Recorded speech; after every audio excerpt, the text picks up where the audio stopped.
Què passa aquí? Que com a llenguatge, el llenguatge verbal ja té una estructura, té una sintaxis, té una gramàtica, uns diccionaris, i tot això és el que fa tan poderós comunicativament.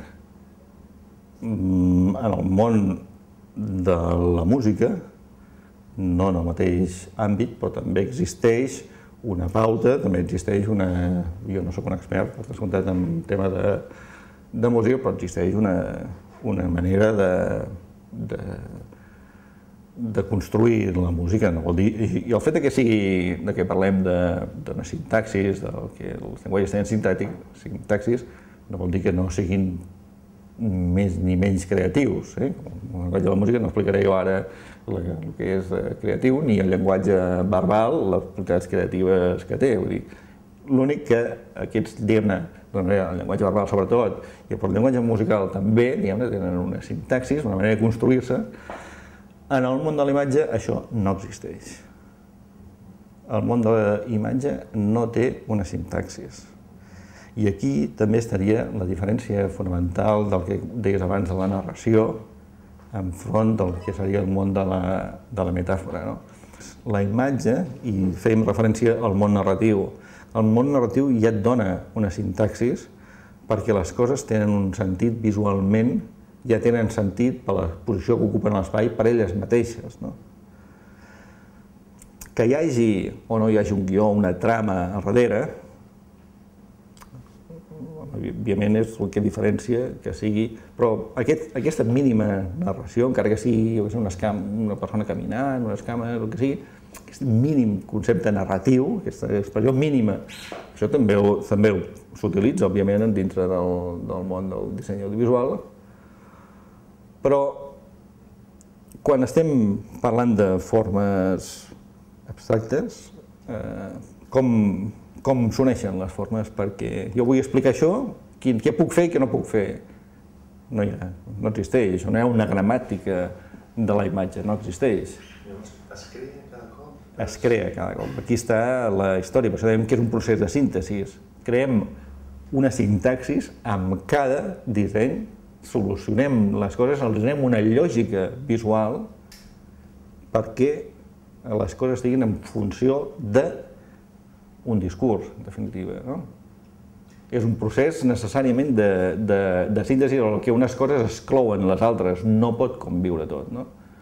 I això s'ha de fer amb aquest procés de la metodologia bàsica, que és l'assaig i l'error, òbviament amb uns objectius comunicatius, però diguem, el que és el món visual, si no és amb assaig i error, no funciona, perquè, com dèiem, no hi ha gramàtica, les coses te'ls pots imaginar, l'experiència, tot el que tu vulguis, però fins que les coses no estan en pantalla, diu les veus, llavors és quan les coses funcionen o no funcionen.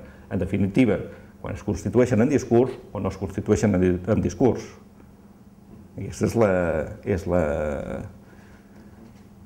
diferència bàsica, quan allò té una lògica interna, hi ha unes coordinacions internes, hi ha unes relacions en el que fa que les coses s'entenguin, tinguin una lògica i s'entenguin com a tal.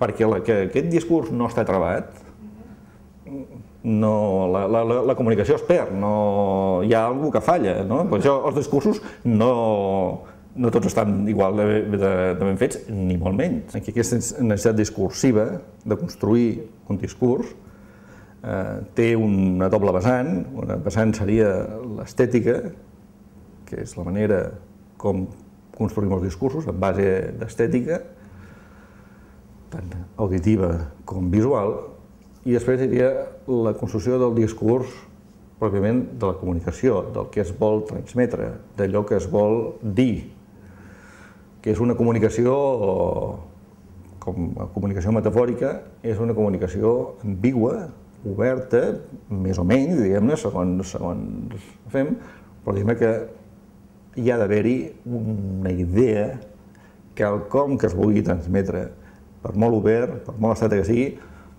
i que pot ser diferent del que havíem pensat, perquè l'espectador pot fer una lectura no necessàriament prevista, i existeix això, és així. I totes les lectures són vàlides, sempre quan siguin positives. Ojo, aquí també Pues clar, estàs volent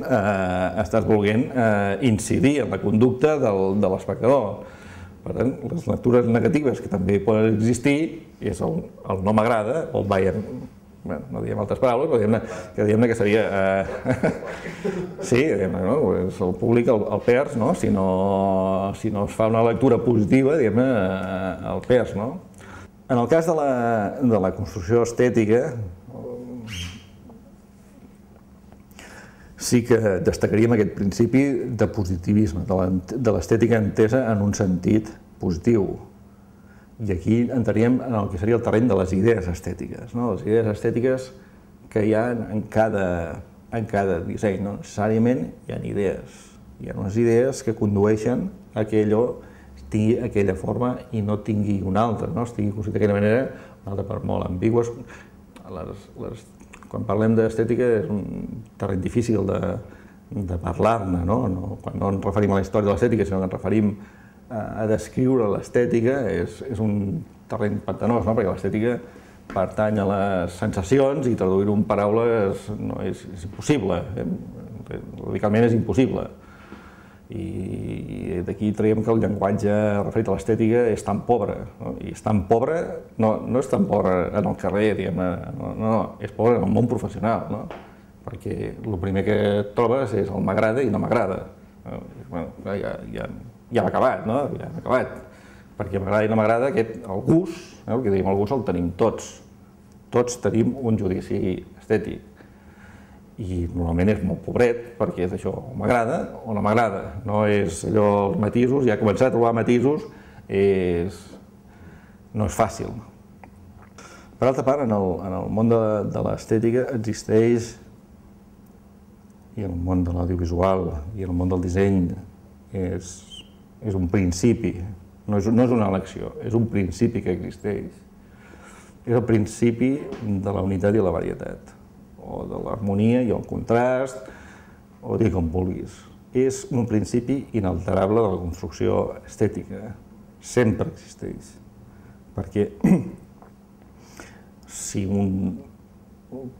per un costat necessitem construir un fil conductor, un discurs, i un discurs ambigu com el nostre, necessita un fil conductor i estèticament ha d'existir.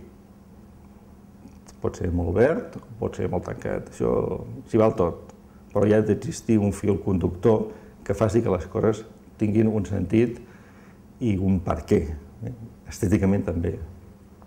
Però al mateix temps és necessari que aquesta previsibilitat que ens crea un fil conductor sigui bombardejada, sigui atacada, sigui enriquida amb elements de contrast, elements que facin que allò no sigui avorrit, que ho facin viu, que facin un discurs viu. I això és completament ambigu, abtret d'això, d'aquest principi genèric, no es pot anar més enllà.